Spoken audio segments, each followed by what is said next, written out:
she did a good job with my staff.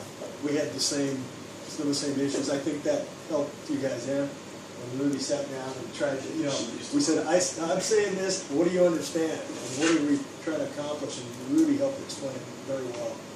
So maybe she can help you. Also, if we had a training manual, say a training manual in Bahasa, not word for word Google Translate, right. It doesn't work.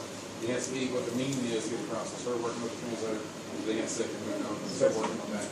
But we need the company to do that, translate, get the meaning across, so new CAs can read it and understand it, of what the whole purpose is. Especially like the insights that I write in the bubbles, which is explaining not just the words, but why we're saying it. Exactly. Dr. Mack, can we get that done? Yeah. Transcription, translation? Yes? Yes? That's an excellent, excellent suggestion. Any other suggestions? Well, like I said, one of the things I've done over the last year is I literally have them go in, and I will, every single x-ray for almost a year, we'll look at it. So if I say I have reverse lordosis, I will show them. If I say I have enterolesthesis or whatever, now I could literally have walk up and point out those enterolesthesis, reverse lordosis. So I don't have to dummy it down. They do. So I will sit there and tell them what in my doctor will tell them what it is, and he will turn around and tell them the same with her. We'll turn around and tell them what it is. If I say, oh, they have a posterior pelvic rotation, she will look at it, she'll point it out and say it in her own terms. So I know. Yeah. And so I did that for an entire year, yes. And I'll sit there and go, point out what's wrong. And then they will actually point out what's wrong. Very good. Yeah. Right there. Anything else, guys? As far as workshops, I know that, I think let's be honest, most of the Jakarta docs are not doing it, right? Right, we're not doing it, are you? I'm making translations as we speak, but I have to translate all my PowerPoints. Okay, so a couple. But can we get CAs trained to do that? Is that my office manager used to do my workshops when I was in Dallas. And that was in the same language. For us, going through translation is just So Dr. Khan and Dr. Debbie and I were talking about a strategy for this. And together we came up with a really good concept. We hire one person, do an excellent job, professionally do a workshop, right?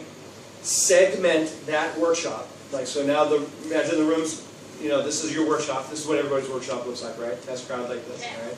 And a big TV here, and in Bahasa they say, welcome everybody. We're going to be watching a new patient orientation that the doctor has prepared for you.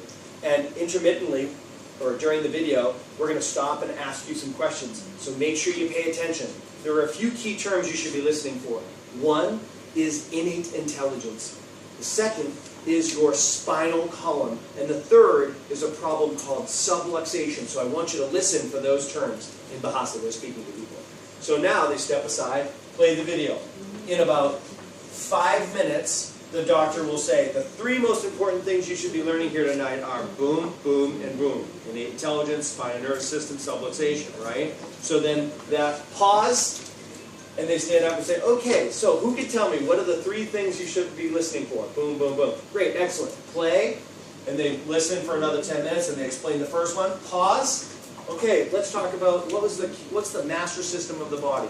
The nervous system, that's right. What protects the nervous system? The spinal column. Excellent, everybody. Play. So now there's an interactivity that goes on to keep everybody engaged. And now they're on their toes like, holy crap, they're actually going to ask us questions, right? So do you guys like that idea? Do you think that would be effective? Yes. Excellent. I like that. One thing that has really helped with the open clinics, I don't know if you guys have figured this, before we used to have an AV room where they could sit there and watch. And what did they do, guys? Well, you would turn on the video, they would do this, right? Now, they're in an open clinic, and they all are looking at the video. So, before, they would close the door, and I would go in there, and how many times I'd have to say, go back in there, because they're sitting there, and many of them are playing on their right, and I would have to tell them the importance of it. But now, because of the open clinic, they don't do that. It's called the Hawthorne effect. We always perform better when we know we're being watched, right? So, everybody, in the beginning of the workshop, say, does everybody have their cell phone with them? Yes? Could you take them out? I'd like to see them. Everybody, let me see your cell phone, okay? Now, on the side of your cell phone, there's a button that you've probably never used before. It's called the power button. Shut it off. You'd be like, shut off my phone, like my life support system, right? Have them shut it off. Now take that and put it under your chair. I literally do that for people. And that's just when I'm speaking to doctors. All right, good? Was this helpful today, guys? Yes. Can we appreciate Dr. Khan for bringing us all the way over here? Okay, so the last thing I want to cover is just a double back. And I want you guys to remember, number one, the biggest challenge that we face in our communities is obscurity. People just simply don't know who you are, they don't know what you do, and they don't know why you do it. And that's something that we can all change, right? And when you're talking to people and they ask you, what do you do for a living, what do you say? Save lives. And they say, really, how do you do that? Tell me more. What are the 3 things you're going to teach them? Well, number 1, you're brilliant. And the power that made your body is the power that heals your body. Number 2, that intelligence travels across your nervous system, and that nervous system is protected by your spine. So your spine is your lifeline. And number 3, every family who wishes to be truly healthy should have their spine and their nervous system checked regularly by a chiropractor. Just that nobody's ever told them why before. Until tonight. Thanks, guys.